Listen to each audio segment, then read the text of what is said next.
What's up, YouTube? This is Too Raw for TV. So before I get into this video, I want to give a shout out to Aram for his contributions to the channel via the PayPal. Much respect to Aram. He's a freaking contributor. You probably heard me say his name numerous times as far as contributions.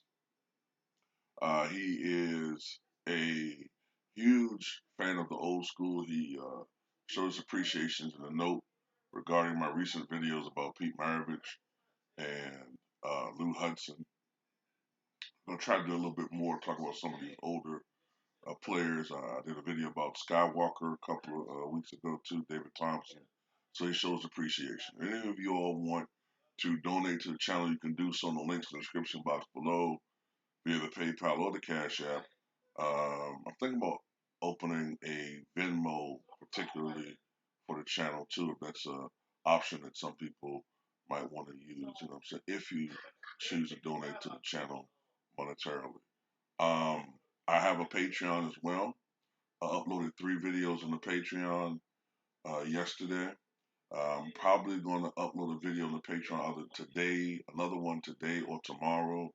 My goal is to do at least 25 Patreons this month. Okay, trying to up it my activity on the Patreon, but there's already over 400 videos on the Patreon. There's only $2 per month for the Patreon. So if you're not subscribed to the Patreon, please consider it. So, game one of the NBA Finals between the Milwaukee Bucks and the Phoenix Suns. These are two teams that, with the exception of just a few people, most people wouldn't have assumed that this finals would have had the Bucks and the Suns. This is the first time that the Phoenix Suns have been in the NBA Finals in 28 years. The first time the Bucks have made an appearance in some 47 years. Both teams in their last appearance came up short. The Suns, led by MVP Charles Barkley that year, uh, lost to Michael Jordan's Chicago Bulls, and Kareem Abdul-Jabbar and Oscar Robertson in his last year in the NBA. I believe Kareem was. I gotta think about this, but I think Kareem was the MVP in '64. Someone can correct me, do not, or Scorpio, but they came up short to the Boston Celtics that year. But anyway, these two teams also have another thing in common. They both originated as franchises in 1968, and they also had a 50% chance in 1969 of acquiring Kareem Abdul-Jabbar. They were two new franchises. It came down to a coin flip, and ultimately Kareem was chosen by the Milwaukee Bucks, where he eventually won a title in 1971. But fast forward to 2021, and the first game was won by the Phoenix Suns. Final score, I believe, was 118 to 105. Um, so Phoenix takes a 1 game to none lead. My thoughts on the game. I think everybody listening to this video knows that I am biased in my personal feelings. I'm rooting for the Bucks. So I'm going to say this right now. I'm not going to blame officiating. I'm not going to blame it, but there's something wrong. There was something acutely wrong with the foul calls and the officiating last night. If you breathe on Devin Booker yesterday, if you looked at him funny, if you happened to cut a light fart next in his direction, you were going to be whistled for a foul. Yet I saw Giannis Antetokounmpo and even more dastardly Chris Middleton. Okay, I saw Chris Middleton, excuse me, get massacred, assaulted, literally. I saw him get sexually assaulted as he drove to the basket. On several occasions, the officials were right there and they did not blow the whistle. Okay? When I start seeing shit like that, I said, yeah, the officials are going to try to extend this series. Okay? And my brother, 78, said something on Ticket's channel that I agree with. And he said that when you look at the fact that Giannis only shot the ball 11 times, Chris Middleton did what Chris Middleton does sometimes, and I'll get into that later on. Drew Holiday didn't play very well. Brook Lopez was getting killed on the pick and roll. Um, the free throw disparity was incredible. Yet, and Chris Paul had another masterful performance, especially after the first quarter. But you take all these things into account, and the Bucks still only lost by 13 points. That's a good omen for Milwaukee.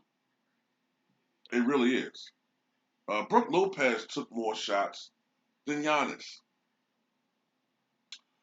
Um, so the free throws, yeah, just need to be addressed. Uh, even if you're risking incurring a fine, someone by the Bucks organization needs to mention something about the officiating because that was fucking ridiculous. But let me get on to Chris Middleton for a second. Um, I hate him. Um, I really do despise him. And why do I despise him? Because I'm up there. And you had a guy in the and when Malcolm Brogdon was in the lineup and he was doing more of the ball handling duties, Chris Middleton looked a lot better. He was more of a catch and shoot guy. And he was getting good looks because you had two guys in the backcourt that were shooters. But Brogdon's a better ball handler. And that's when Chris Middleton was having those years shooting 50, 40, 90, and he looked like an all-star. But when the Pacers snatched Brogdon because the Bucks were being cheapskates, and you see, I'm sorry, and when Middleton signed a superstar contract, I expect a superstar player. I expect a motherfucker that's going to average at least 24 points a game. We don't get that from Chris Middleton. What we get from him is a guy that maybe averages 20, 21. But fuck this shit, okay? This is a guy that chucked up 26 shots last night. I don't know how many he made, but I know he didn't shoot a very high percentage. I'm willing to wager he shot something like 9 for 26 or 8 for 26 because that's what Chris Middleton does. In the games where he shoots like shit, he shoots the ball 25, 30 times. In the games where he scores big, where he might have like a big quarter, he'll shoot the ball maybe 13, 14 times. That's what Chris Middleton does. See, the problem I have with Chris Middleton is sometimes he's a selfish motherfucker who cares about only getting his points. See, these are some things that the media, people in the mainstream media don't point out because they don't really watch the Bucks. This is their first up close, um, inspection or view of this team. Whereas people who rooted for the Bucks have been watching them for years.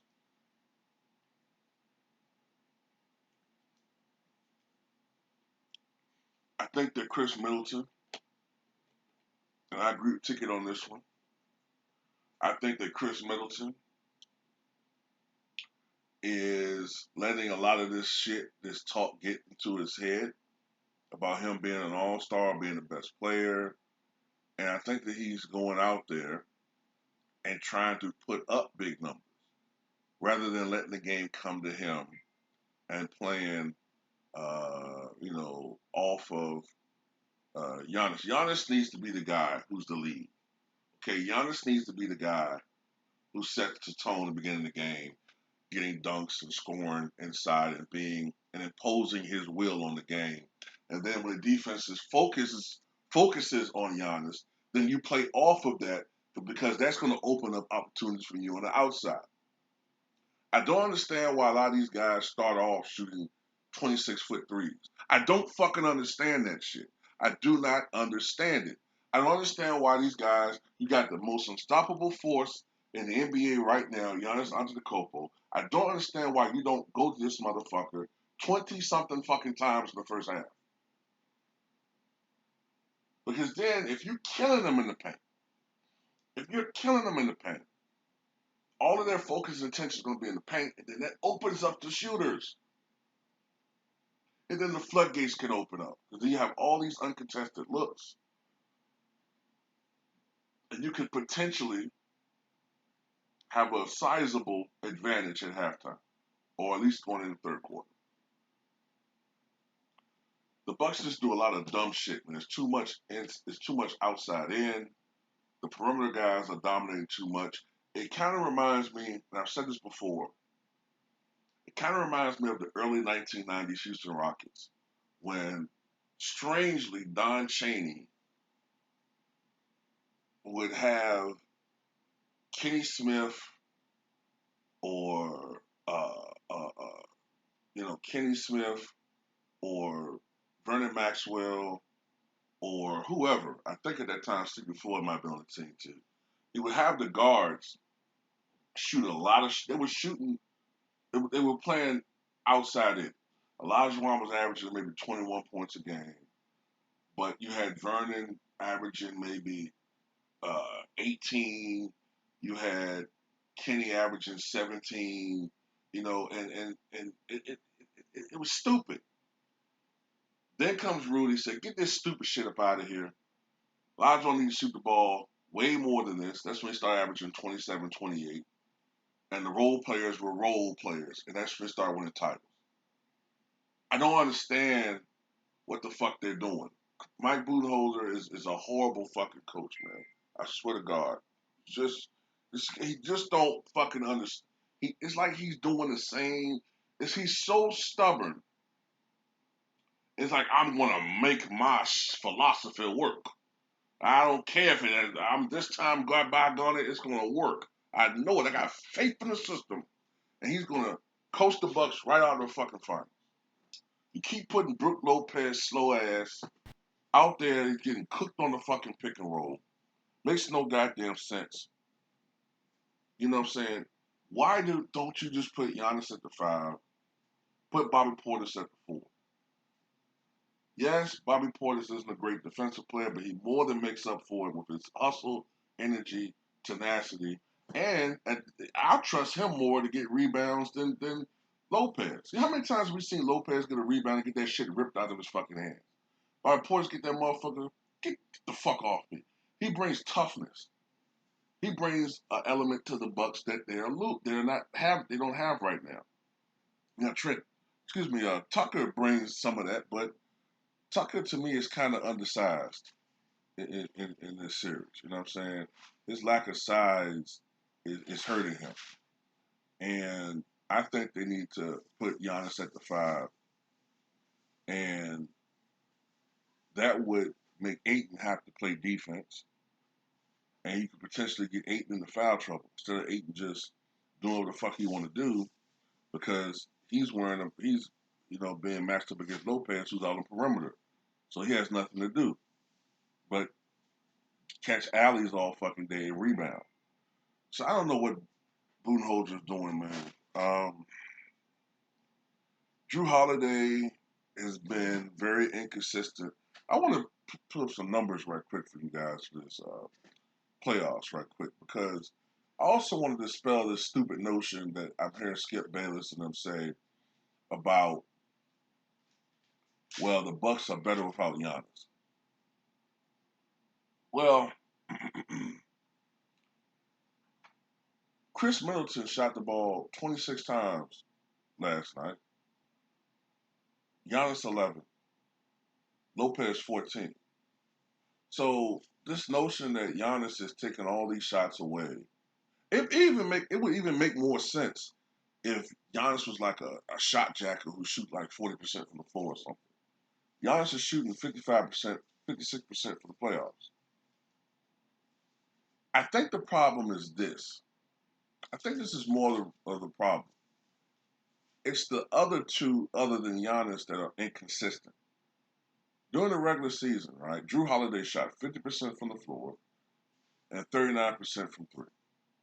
During the playoffs, he's shooting 42% from the floor and only 29% from three. But that has nothing to do with it, right? That has nothing to do with it. Chris Middleton, regular season, 48% from the floor, 41% from three. Playoffs, all the way down to under 44%, 43.6% from the floor, and 34.5% from three. So that has nothing to do with it, their lack of efficiency.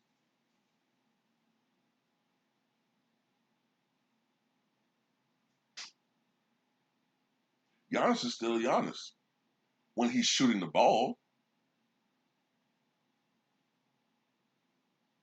It actually seems as if though what's going on is Drew Holiday and Middleton are shooting more than they did in the regular season, and Giannis isn't getting the ball as much. That seems to be what the numbers are suggesting. That Giannis isn't getting the ball enough. His shot attempts are down from the regular season, and the Bucks need to figure out a way to get him the ball more. And Middleton and Holiday's points per game numbers are similar, or even higher than the regular season, but their efficiency are way down, which means that they are taking more shots and ultimately forcing some bad shots. And that's what the eye test tells me, especially with Chris Middleton. He takes a lot of bad fucking shots. Yes, he will have a game where he scores 30 something points, okay, but it's not like a performance like Kobe, who Nick Wright and Kendrick Perkins foolishly compares him to. Kobe could have a vintage performance from the whistle to the end of the game. Chris Middleton might give you a 20-point quarter where he makes 5 threes, 6 threes. But it's not a performance where Chris Middleton is just dominating and imprinting his will in the game from start to finish. He rarely has a game like that. Chris Middleton is going to give you turnovers, bad ones, and he's going to give you uneven shooting, and he's going to give you. Um, he just does a lot of fucking up out there, man. If you watch Chris Middleton over the last several years. Now, the one bad thing that I think the Bucks need to look out for, and this is what Phoenix is dangerous at, is I think Phoenix only shot. What was it? Let me check out the numbers. Phoenix, for some reason, has been struggling from 3-point range pretty much this entire playoffs, especially since the Lakers series. Yeah, they were 11. Phoenix was 11 of 34 from 3-point range, 32%. Um, in the Lakers series, they had a lot of games where they were hitting from their threes at a high rate, but not since then. For the most part, since then they've been struggling. That's something that Phoenix can really kill you with, and that's the three ball.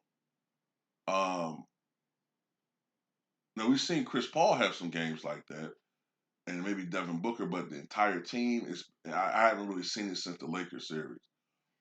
That's something that Phoenix can do. Phoenix can score a lot of points in bunches, and that's something that you know troubles me a little bit in my mind. Is if you're a Bucks fan, you do worry about them starting to have games where they connect from outside because there are a lot of shots that they were missing that they could easily be making. But that's pretty much all I got to say, man. I'm trying to think of anything else. It's the same problems. The biggest problems are Mike Budenholzer and Chris Middleton and them not getting Giannis the ball enough and the officiating. But that's pretty much it. Tell me what you guys think.